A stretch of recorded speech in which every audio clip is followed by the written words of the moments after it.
Not too long ago, Rost Martin burst onto the scene in the US market with this Dallas, Texas produced RM1C. We've now got the RM1S in for tabletop review and field strip coming up next on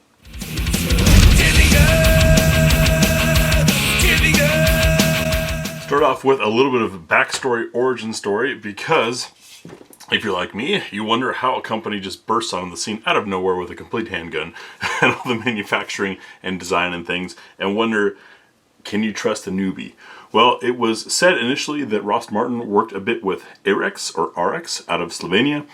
Later, when I reviewed this one, discovered that you could even swap slides and magazines between the RX RM1C and an ARX Delta.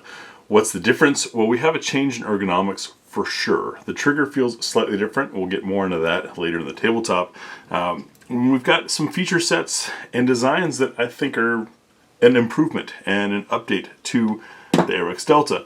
The biggest difference you'll notice, however, is that the ARX Delta is a modular system where you can pull out a fire control unit type thing. You can pull out a chassis and swap grips, whereas the Rost Martin isn't. Is that a disadvantage?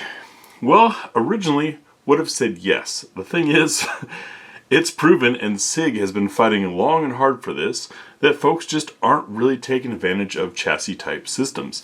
SIG's probably the biggest example of them and worked really hard to help support aftermarket with different grip modules and things, but even at that, it's not that huge of a deal, especially when the grip that comes on the gun is already pretty darn good and there's really not much feel of a need for it. So your biggest difference, American made versus Slovenian made, non-modular versus modular, does that really make a big deal, at least on the modularity part? I kind of don't think so.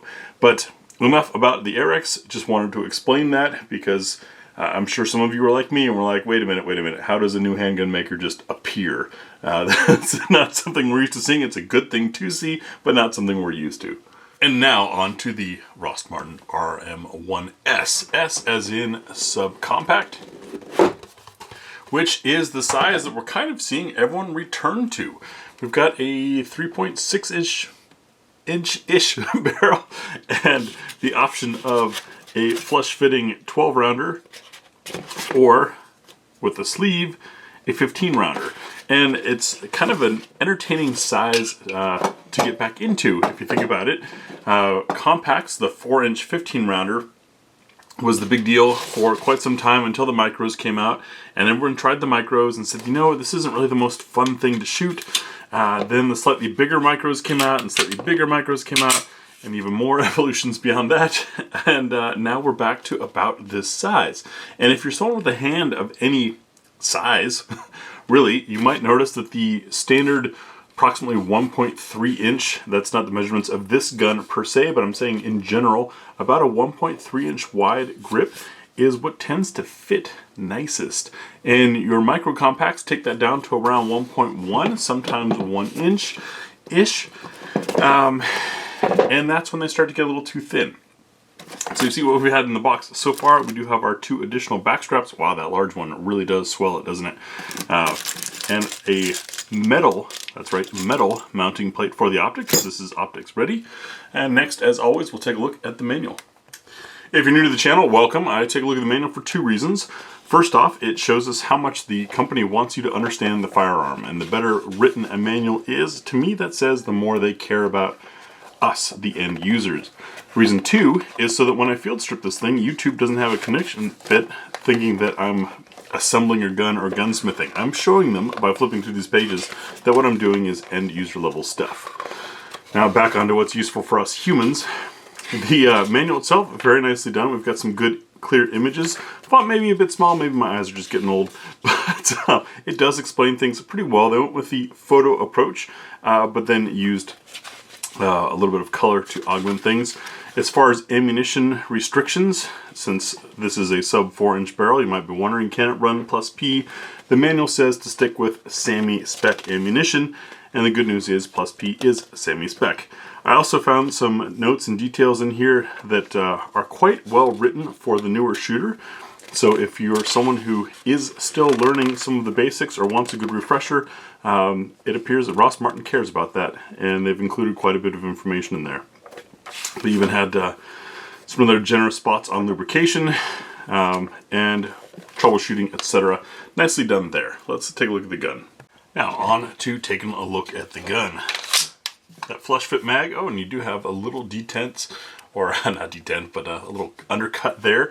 If you're not familiar with how to properly strip a Type 3 malfunction magazine issue, I've got a video on that, so don't worry about it.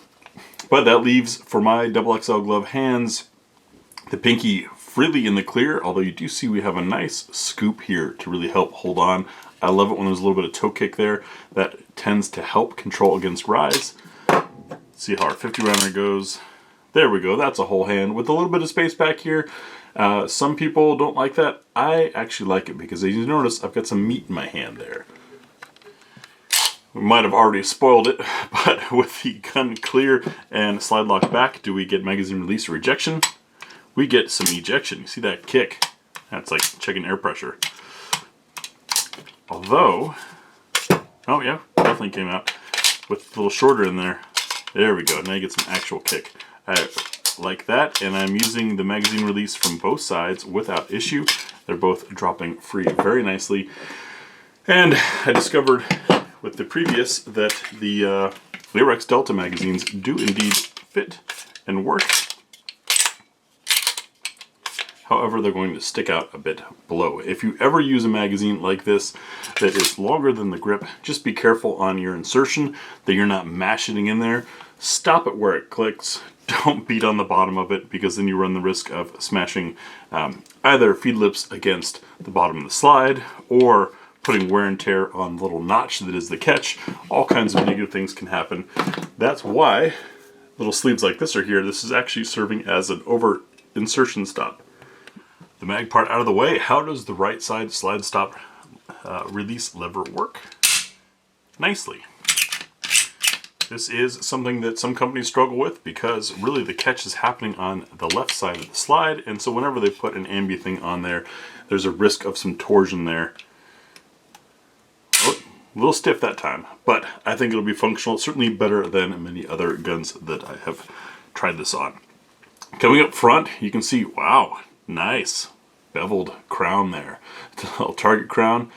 Slide to frame fit is fairly tight, as it should be for something this short. We have a little bit of vertical movement. Does that matter? No, because guess what? Your sights are attached to it. So if the slide's not coming back to set in the same spot every time, it doesn't matter because you're going to be reacquiring sights anyways. What is important is barrel lockup, with a little bit of side to side, but otherwise pretty good. We do have 2 slots of rail underneath. That is a shortening from the 3 that was on the original. A little bit of texturing on the front of the trigger guard for those from Europe. Speaking of texture, one of the things that is different on this, that was a response to consumer feedback, is we've got a little bit of a deeper cut here in the index spot and place to rest your thumb, so that ledge is a little more effective. And you'll notice that they added texturing here, which was gone on the first model. Folks at Rost Martin said that's one of the consumer feedbacks that people asked for. You might wonder why that's important. It's not so important on the shooting hand side, but depending on how you grip the gun, if you do like I do, where you like to pour your support hand in there, that gives a little more traction to try to support and fight against recoil on this side. So nicely done there, Rost Martin. You can see our nice rounded and generous undercut there. Only a single undercut, but it is good and smooth. And since we're here, we're going to do some trigger talk. Safety works. A little bit of spring-loaded resistance to the wall. Very crisp break. Very crisp. Reset is spring forced, bringing us just in front of that wall again for a crisp break. These are nice triggers. Very, very nice triggers for a striker gun. The weight, to me, feels appropriate for carry. Maybe it might feel a little bit light, or you might hear someone describe it as a light trigger. I wouldn't say it's light in weight, it's just not a whole lot of travel, which is an excellent thing. But that safety dingus is working, so you don't have to worry too much there. Underneath the gun, you can see we've got plenty of ample beveling for the magazine well. Good traction all the way around, this fissure style that's become sort of the norm. Slide frame fit in the back. Again, we have some wiggle room, that's fine, that helps debris clear. You can see a striker indicator, that red dot's letting us know that the striker is armed. Now it's released, and we have a blacked out rear U-notch with a white dot front sight. Very nice sight. Some anti-glare cuts along the top of the slide.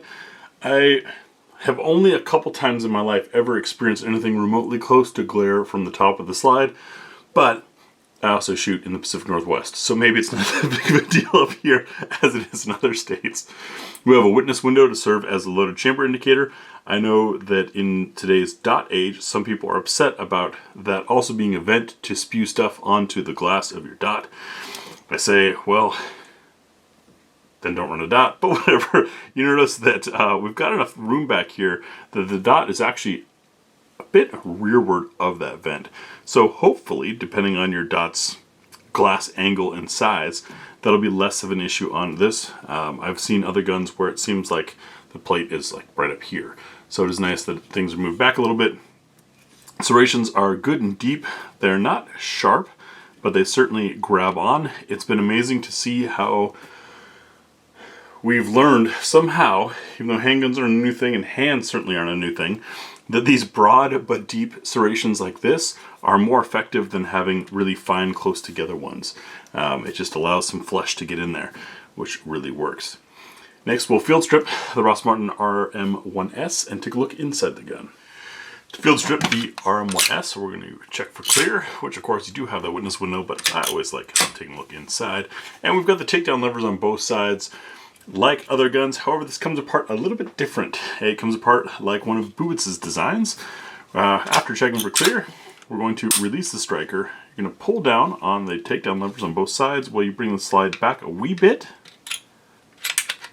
and then release it forward and it kind of comes down. Now these takedown levers, the spring in here is awfully stiff, and they're a little bit sharp, a little unpleasant to do, but as you saw, you just bring it back a little bit to bring this down, let it go, it'll come forward and just kind of roll off of the side.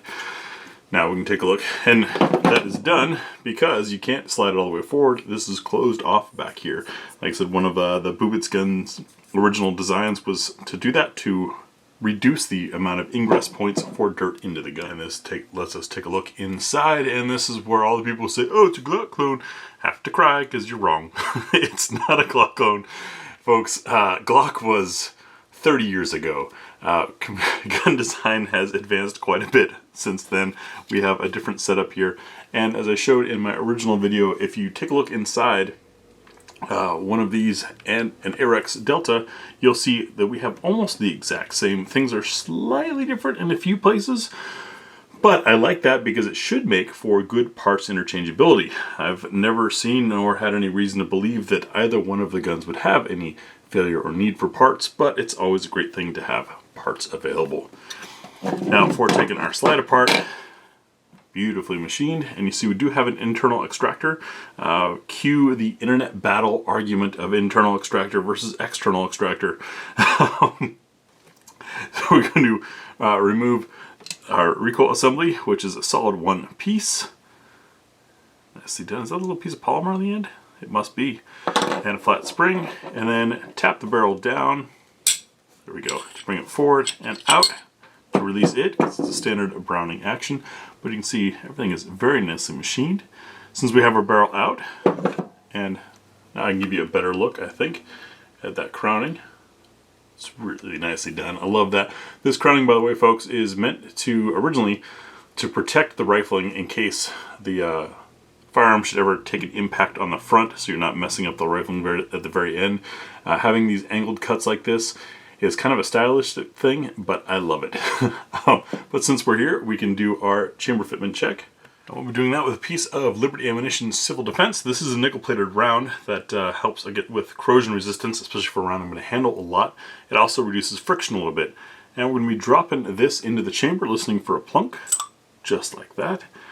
Make sure it's seated out of the way. See if we can rotate freely, which it can. That lets us know there's not any burrs in there. Sorry for the camera wigging out there. And then we're looking to see how much of the brass beyond the shoulder is exposed. And we can see that we do have a wee bit exposed underneath and all the way around. That can help with reliability at the expense of it not being as fully supported as some other guns. I've seen them swallow all the way up to the crease there on the case. But I mean, it's 6 1/2 dozen another. You can have a chamber setup like this that allows for a little bit increased reliability because there's room for things to not be perfect, at the expense of maybe a case rupture happening. The part of the case that is exposed is the strongest part of the case, and as the manual said, this is cleared for all things SAMI, and that includes plus P, so shouldn't be too big of an issue. It's just these are things that I look at. Reassembly is just the inverse of disassembly, and while I do that, I just noticed a nice little step there for centering the barrel. I'll tell you about what you can expect to see in the shooting impressions video, where I give you my impressions. Gee, I wonder why I call it that. Including starting with my absolute first shots through the gun, no warm-up shots, no practice ahead of time, any of that kind of stuff. I don't do highlight reels or burn videos, I just give you the reality, and I think those first shots are really important. Then we'll do full magazine plus 1, see how the gun runs fully stuffed, take it over to the trademark What's for Dinner table to see what the gun will eat, including 10 additional loads to the range ammo that we're already shooting. The spinner for sights and trigger control, which I think will be good with this gun. Then some practical accuracy and concluding thoughts. As I put this back together, I want to give you a little tip. You see that there are some relief spots right there and right there. That's what you need to line up with the spots on the rails on the frame. So I just kind of start and roll it over the top, press down, and bring the slide back a second, and there you go. Now it's all back together. It's actually pretty simple to do. I'm looking forward to shooting this thing. It is, as I started with, a little bit entertaining that we've now come full circle and we're going back to the subcompact as sort of the size to be. I personally generally like a little bit of a larger gun. I might bring these out side by side and maybe try a comparison. Be curious to see with the change in traction points and things, if there's really any difference, or if I run this guy with the magazine that lets me get my whole hand on the gun, does the slide length difference really make that big of a deal? As you can see, it's not a whole lot shorter, but for the appendix carry crowd, a shorter slide is a positive thing. And we've already seen Rost Martin is responding to people's desires with a little bit of a deeper, better cut here and adding traction point up here versus the original. Pretty cool to see a new company get in, trying so hard to do things the way people want it done. As always, for full specs, full information, and full review, check the pinned comment over on my website. I can safely post things like that, as well as sources if you're curious about what these things cost, etc. Thank you to our Patreon supporters. GBGuns, and I do 2-level, Andrew P, Joseph T, Randy A, Algie, Peter A, Tom,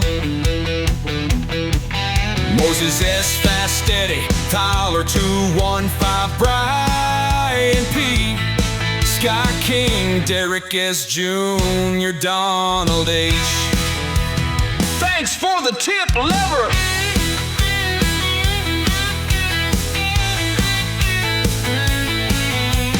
David P. Credos, the Godslayer, Andrew B. Lee A.H., Christopher J.J.S., Foreign and Phones 3, Jeff O. Michael W., David G. O.K.Y. Tuba, Robert B. Ohio Cruffler, Steve Briscoe County Jr., Rich R., Red Sky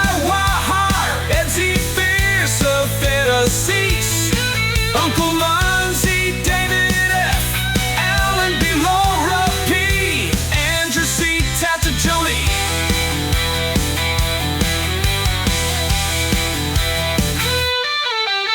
Keeping things on this level, Gary B. Lafes, Danielle D. Ed Z., Jake J. Brad M., George H, Othniel M, Cody W, Marcus, Such, Harold, and Lewis R, Edit P, Logan G, Brian K, RBMD, 2022A, Theo B, Ron Z, Gordon INC, Tech Technocom, Half Empty, CJ, Ronald, LW, Russ P, Marvin T, GPC, 1980.